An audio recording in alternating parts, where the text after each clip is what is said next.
Assalamualaikum warahmatullahi wabarakatuh. Kali ini kita akan bahas latihan soal tes karakteristik pribadi untuk SKD CPNS atau kedinasan tahun 2024. Yang ini sesuai dengan kisi-kisi tahun lalu ya, dari BKN, kisi-kisi resmi dari Kemenparekraf RB juga yang pasti masuk di ujian. Oke, untuk teman-teman ketahui di TKP ini tidak ada jawaban salah. Jadi masing-masing jawaban ada poinnya. Yang paling benar itu poinnya 5, yang paling salah itu poinnya 1. Jadi usahakan teman-teman menjawab, jangan ada yang tidak dijawab, karena walaupun teman-teman asal jawab pasti ada nilainya gitu. Jadi langsung saja kita bahas soal yang pertama. Ini tentang pelayanan publik. Jadi untuk teman-teman ketahui nanti di ujian diharap diperhatikan ada di sini temanya. Jadi jawabannya harus sesuai dengan tema. Tema kali ini pelayanan publik. Nanti di komputer itu di ujian juga ada di atasnya temanya. Jadi kawan-kawan mencari jawaban yang sesuai dengan tema. Jadi semakin sesuai dengan tema yaitu pelayanan publik maka makin tinggi nilainya begitu. Langsung saja kita baca. Bella bekerja sebagai petugas pelayanan di kantor Samsat.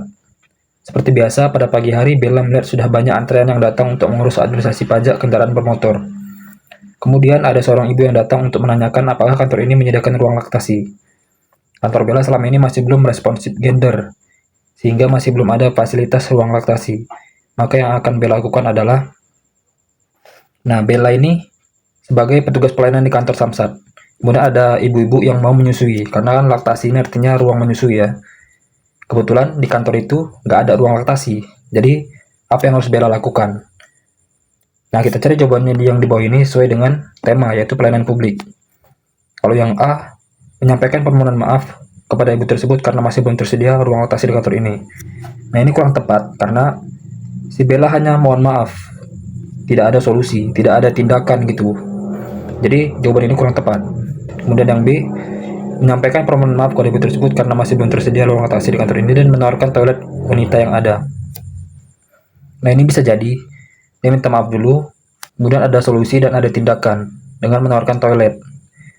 Nah, di sini juga kurang tepat karena toilet itu kan kotor, jadi tidak cocok untuk menyusui bayi di toilet, kurang cocok. Jadi ini kurang tepat juga. Kita salahkan, yang A juga salah. C, menyampaikan permohonan maaf kepada ibu tersebut karena masih belum tersedia ruang laktasi di kantor ini dan meminta ibu tersebut menuliskan keluhan di dalam kotak saran. Nah, ini juga belum ada solusi ya. Dia cuma menuliskan keluhan gitu. Sedangkan dia butuh menyusui itu sekarang. Kalau masuk dalam kotak ini masih lama lagi gitu solusinya bisa terwujud kan. Kemudian yang D, menyampaikan permohonan maaf kepada ibu tersebut karena masih belum tersedia ruang laktasi di kantor ini dan melaporkan kepada pimpinan agar fasilitas ruang laktasi harus segera diprioritaskan. Nah, ini juga kurang tepat ya, karena dia ini tidak sopan kepada pimpinan gitu. Harus segera diprioritaskan. Seolah-olah hanya ruang laktasi yang dibutuhkan kantor itu, padahal banyak kebutuhan lain gitu. Nah, berarti jawabannya yang E, yang nilai 5 ya. Menyampaikan permohonan maaf kepada ibu tersebut karena masih belum tersedia ruang laktasi, minta maaf sudah benar, kemudian dia menaruhkan solusi dengan menawarkan ruangan kosong yang ada. Nah, ruang kosong ini bisa jadi solusi yang paling tepat karena kalau di toilet itu kan kotor ya gitu ya. Jadi ruang kosong ini paling tepat, jadi yang benar itu yang E, yang nilai 5. Nah, kalau kawan-kawan udah ketemu nilai 5, ya bagus, nggak perlu lagi nyari nilai 4-nya mana, 3-nya mana, 2-nya mana, 1-nya mana gitu. Karena kan yang paling tinggi 5, kemudian yang di bawah 5 ada 4 gitu. Jadi, walaupun kawan-kawan jawab yang C, yang B, yang D, teman-teman juga dapat nilai, tapi tidak maksimal, karena yang paling maksimal itu yang E. Ada mohon maaf dan ada solusi. Dan sesuai dengan pelayanan publik. Oke, itu nomor 1. Kita lanjut ke selanjutnya. Nah, ini profesionalisme. Harus teman-teman lihat dulu temanya apa. Baru teman-teman cari jawabannya. Agar sesuai dengan tema yang diminta. Galih memiliki sejumlah utang pada sebuah lembaga peminjaman uang yang akhir-akhir ini cukup tersendat pembayarannya karena kondisi keuangannya sedang tidak baik. Suatu hari seorang penagih hutang perwakilan lembaga tersebut datang ke rumah. Galih jika Galih profesional, dia apa jawaban yang tepat?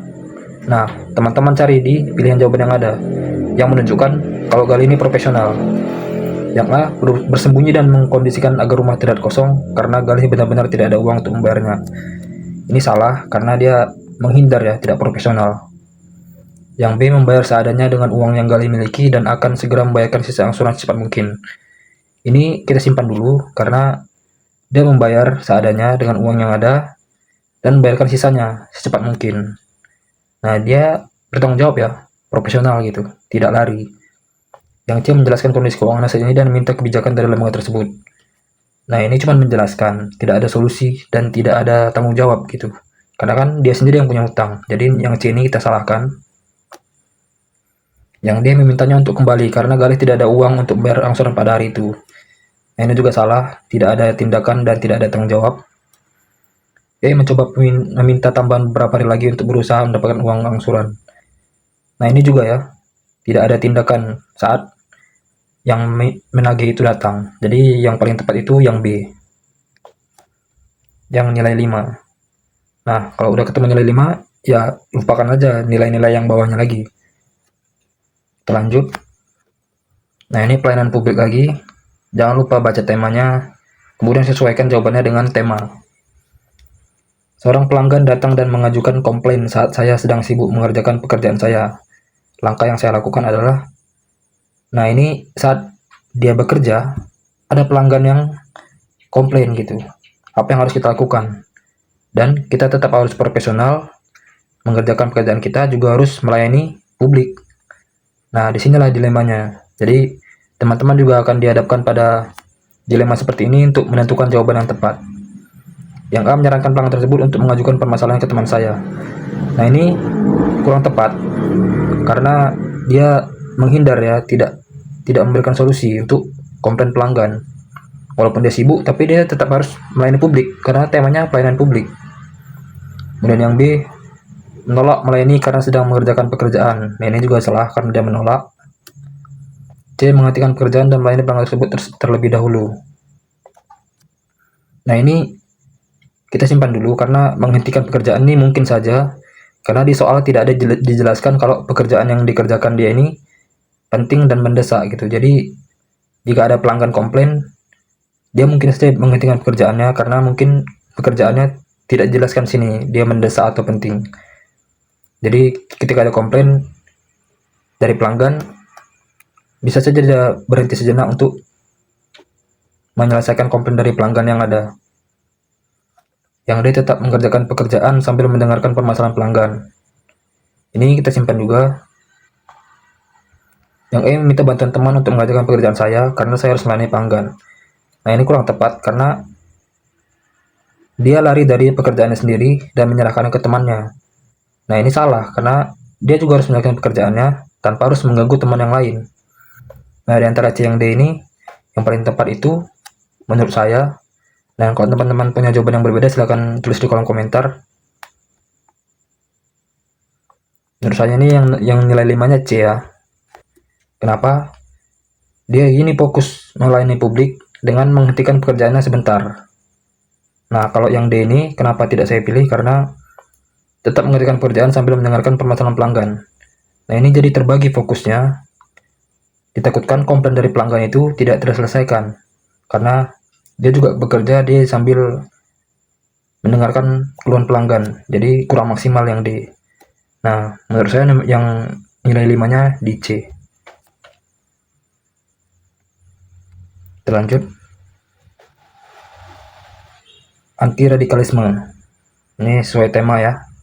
Cari jawabannya.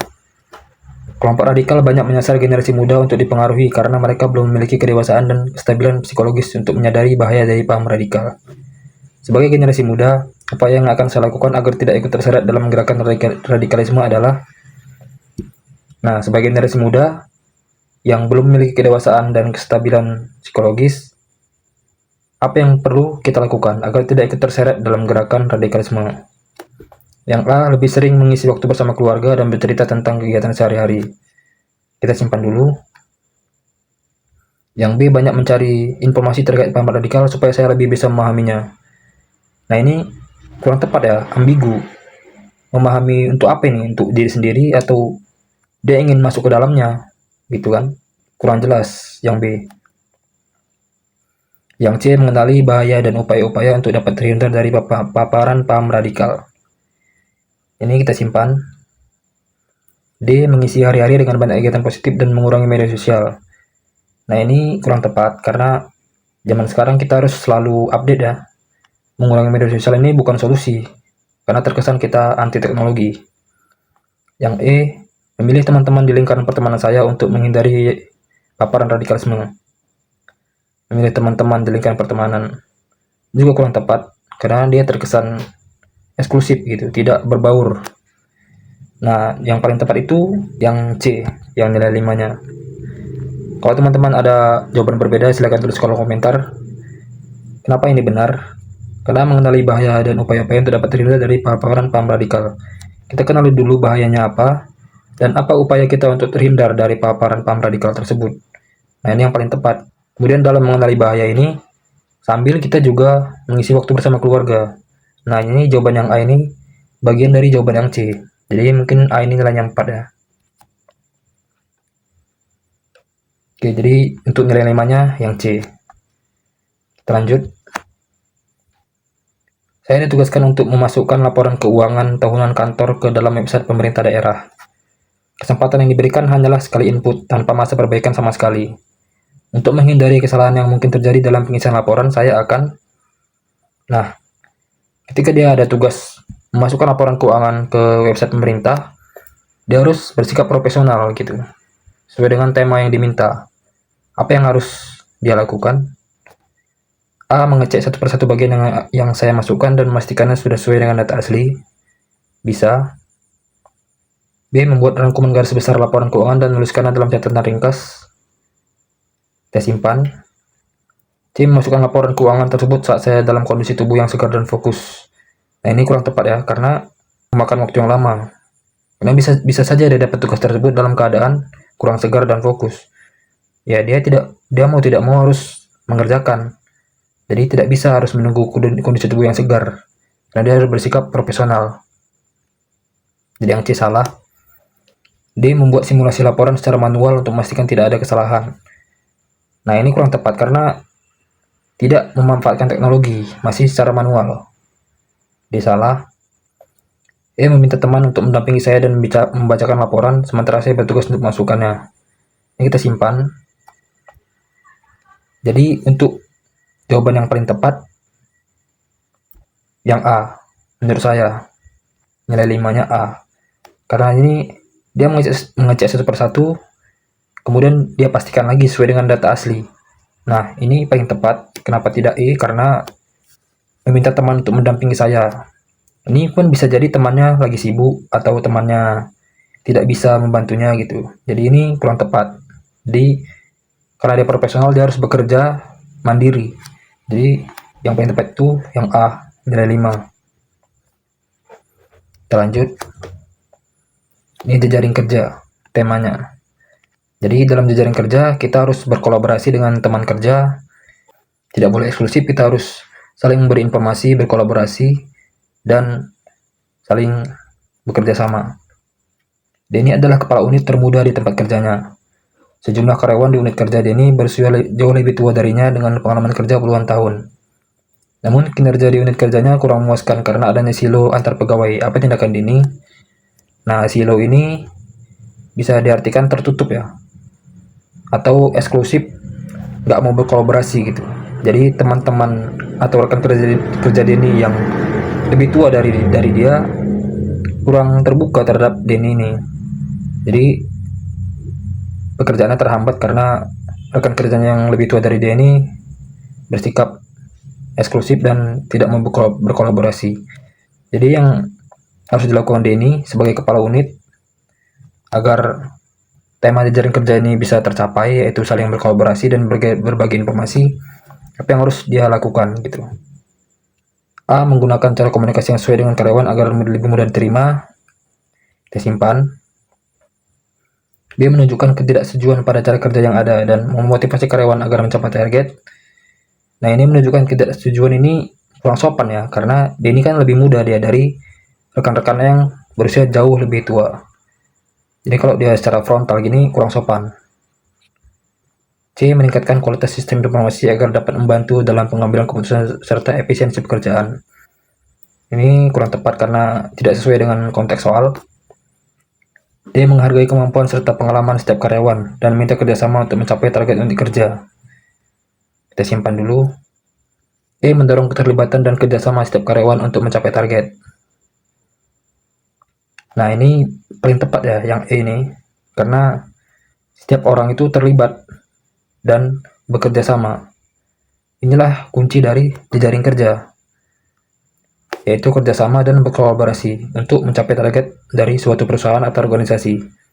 Jadi yang E ini nilai 5 dan jawaban yang E ya. Kita lanjut.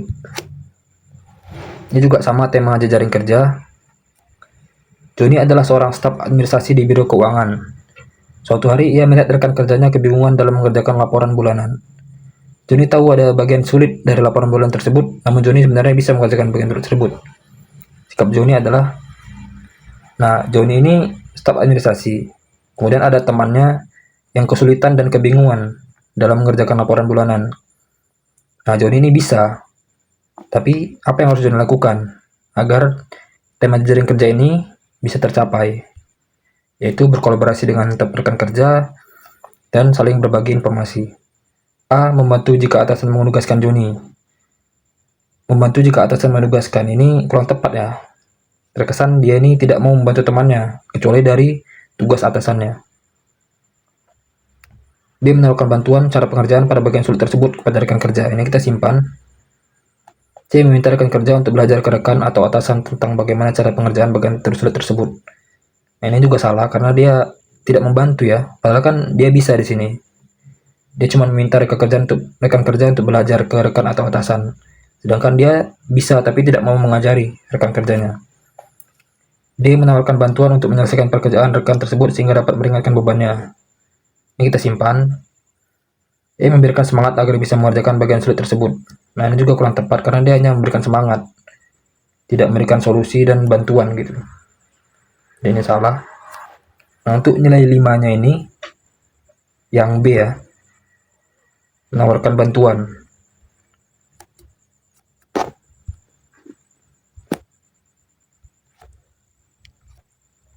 Jadi kita tawarkan dulu bantuan, apakah rekan kerja kita emang perlu bantuan atau dia ingin bekerja sendiri gitu. Jadi kita tidak serta-merta langsung turun tangan, kita tanya dulu dia butuh bantuan kita atau tidak. Jadi yang B ini nilai 5,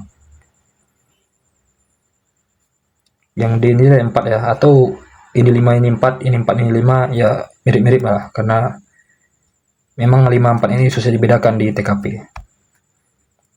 Kita lanjut. Sosial budaya.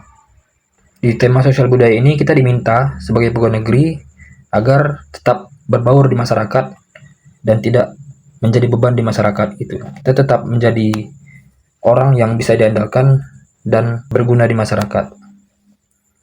Setiap hari selalu saja ada para penjual yang menjajakan barang dagangannya secara berkeliling mampir ke rumah saya.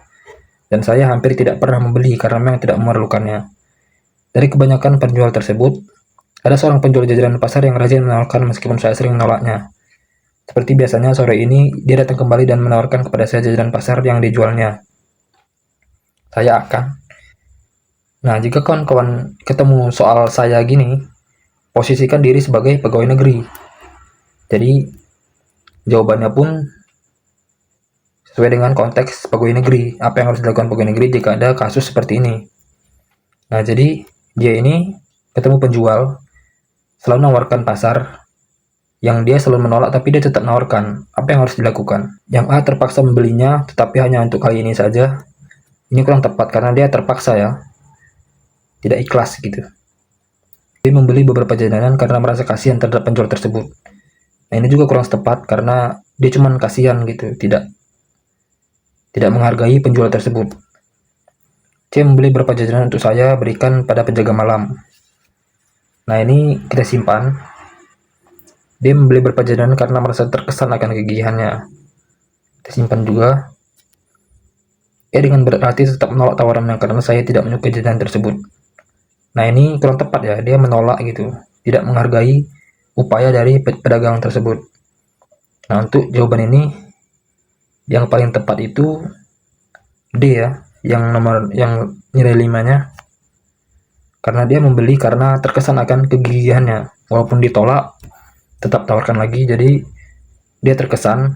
Nah, inilah yang buat dia nih jadi nilai 5. Karena dia membeli karena menghargai, bukan karena kasihan, bukan untuk orang lain juga. Lanjut. Nah, ini temanya teknologi informasi dan komunikasi. Di tema ini yang diminta kita harus beradaptasi dan menggunakan teknologi terbaru dan tidak menggunakan cara lama atau manual atau cara jadul gitu ya. Kita harus tetap up to date terhadap teknologi yang ada dalam pekerjaan. Dampak positif dari sosial media yang saya dapatkan dan paling saya senangi selama saya menggunakannya adalah, nah, saya ini posisikan diri sebagai pegawai negeri. Sebagai seorang pegawai negeri, apa manfaat dari sosial media? Dampak positifnya, dapat membangun komunikasi dengan teman-teman lama yang sudah terpisah jauh. Ini kurang tepat terhadap pegawai negeri, karena orang biasa pun menggunakan sosial media juga untuk komunikasi. Jadi tidak hanya pegawai negeri gitu, tidak spesifik dengan pegawai negeri. B. Selalu mendapatkan informasi terbaru yang sedang terjadi di Indonesia maupun belahan dunia lain. Kurang tepat juga karena ini masih umum ya, tidak menunjang pekerjaan sebagai pegawai negeri. Saya dapat menggunakannya untuk mendapatkan ilmu baru dan mengembangkan kemampuan diri saya. Nah, ini kita simpan. Dia dapat menggunakannya sebagai sarana untuk mendapatkan penghasilan tambahan. Ya, kita simpan juga. Dia dapat menggunakannya untuk mencari informasi terkait hal-hal yang menjadi kesenangan saya. Nah, ini kurang tepat ya, dia hanya mencari kesenangan gitu. Dan sebagai pegawai negeri, kita harus juga mengembangkan diri kita agar pekerjaan kita lebih optimal ke depannya. Nah, untuk jawaban ini yang C, yang nilai 5-nya ya, karena di sini dia mendapatkan ilmu baru, menggunakan media sosial untuk mendapatkan ilmu baru dan mengembangkan kemampuan diri. Nah, sebagai pegawai negeri, kita harus juga selalu mengembangkan kemampuan diri kita dari hari ke hari. Dan dengan dampak positif dari sosial media, hal itu dapat tercapai dengan mendapat ilmu baru dan mengembangkan kemampuan diri. Jadi nilai 5-nya ini di C. Lanjut. Ini tema profesionalisme, yang harus selalu bersikap profesional dalam pekerjaan. Karena harus menghadiri sebuah acara penting, pimpinan perusahaan tidak dapat hadir dalam rapat rutin antar divisi bulan ini. Sehari sebelum rapat antar divisi, pemimpin mengatakan bahwa beliau tidak bisa diganggu dan menunjuk saya untuk mewakili serta menggantikannya memimpin rapat tersebut. Dalam sebuah hasil rapat, ada beberapa divisi yang memberikan usulan berkaitan dengan program divisi bulan berikutnya. Langkah yang saya lakukan adalah, nah, dia ini ditunjuk untuk menggantikan rapat pimpinannya yang tidak bisa hadir dan tidak bisa diganggu. Jadi apa yang harus dia lakukan agar tetap profesional? Nah, mengambil keputusan terhadap usulan-usulan tersebut sesuai dengan kebiasaan pimpinan. Kita simpan. B. Mengambil keputusan terhadap usulan-usulan pada rapat tetapi tetap memungkinkan adanya revisi dari pimpinan. Kita simpan. C. Menghubungi atasan melalui telepon dan meminta arahan terkait usulan-usulan yang diajukan divisi. Nah, ini kurang tepat karena sudah jelaskan di soal dia tidak bisa diganggu atasannya ini. Ini menghubungi melalui telepon, ini mengganggu jelas ya. Dia mengambil keputusan terhadap usulan-usulan tersebut sesuai dengan kebijakan perusahaan. Kita simpan. Ia menampung usulan-usulan tersebut dan akan mengumumkan keputusan setelah meminta pertimbangan pimpinan. Nah, ini kurang tepat karena ini akan sangat lama kan. Soalnya pimpinan ini tidak tahu kapan dia kembali. Dan kalau hanya menunggu pertimbangan pimpinan akan lama keputusan dari rapat itu. Nah, untuk jawaban ini yang paling tepat itu yang D ya, yang nilai 5-nya. Karena keputusannya diambil sesuai dengan kebijakan perusahaan. Jadi tidak berdasar dengan rapat, berdasarkan dengan keinginan pribadi, tapi berdasarkan dengan kebijakan perusahaan. Ini D untuk nilai 5-nya. Oke, jadi selesai sudah pembahasan TKP kali ini. Saya harap teman-teman yang menonton video ini lolos SKD, baik itu Stikdin ataupun CPNS. Dan sekian, saya akhiri. Assalamualaikum warahmatullahi wabarakatuh.